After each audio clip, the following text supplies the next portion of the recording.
नमस्ते मंडळी, समोर आपण एक बैलगाडी पाहत आहोत। ती काही सर्वसाधारण अशी का बैलगाडी नाही आहे, ती एक स्टार बैलगाडी आहे। याच्या पाठीमागे एक फार मोठी रंजक कथा आहे। आपण पाहत आहोत या बैलराजाचं नाव आहे साहेबराव। आणि आपल्या राणादाची जी मालिका आली होती त्या मालिकेमध्ये जी बैलगाडी राणादाने चालवली आहे ती सध्या आपण पाहत आहोत। आणि सिरियलचं नाव होतं तुझ्यात जीव रंगला। आणि या बैलगाडीचा वापर त्या सिरियलमध्ये तयार करण्यात आलेला आहे।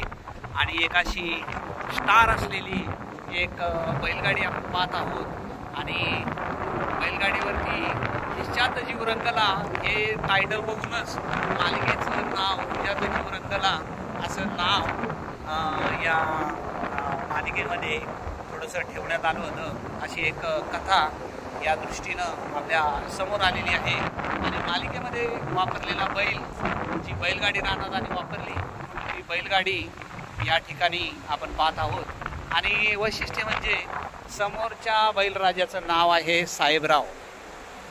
एक वैशिष्ट्यपूर्ण अशी एक स्टार असलेली बैलगाडी। आणि ही बैलगाडी आपल्याला पाहायला भेटते भारतातील सर्वात स्वच्छ समुद्रकिनारा असलेलं, म्हणजेच गणपतीपुळ्यापासून काही किलोमीटर अंतरावरती असलेलं आरेवारे बीचवरती सध्या आपण आहोत। समुद्राला ओहोटी असल्यामुळे पाणी खूप सारं आतमध्ये आहे। आणि आरेवारे समुद्राचं स्वच्छ निळं पाणी आपल्यासमोर आहे। सूर्य अस्ताला जातोय, सूर्यास्त होतोय, त्यामुळे सूर्यनारायण आपल्या समोरच आहे।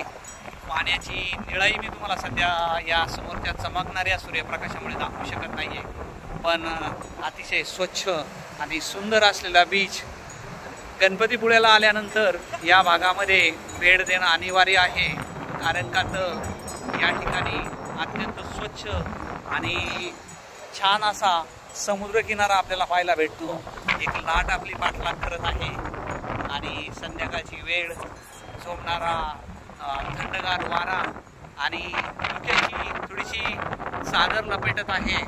आणि राणादाची गाडी आपली समुद्रामध्ये सैर करण्यासाठी आतमध्ये रवाना झालेली आहे।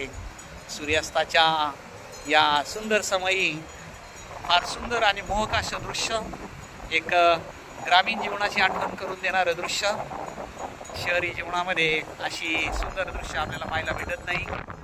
या व्हिडिओच्या माध्यमातून ती आपल्या समोर येत आहेत। एक वेगळ्या प्रकारचं पर्यटन आरेवारे बीचवरती आल्यानंतर या गोष्टीचा तुम्ही जरूर फायदा घ्या।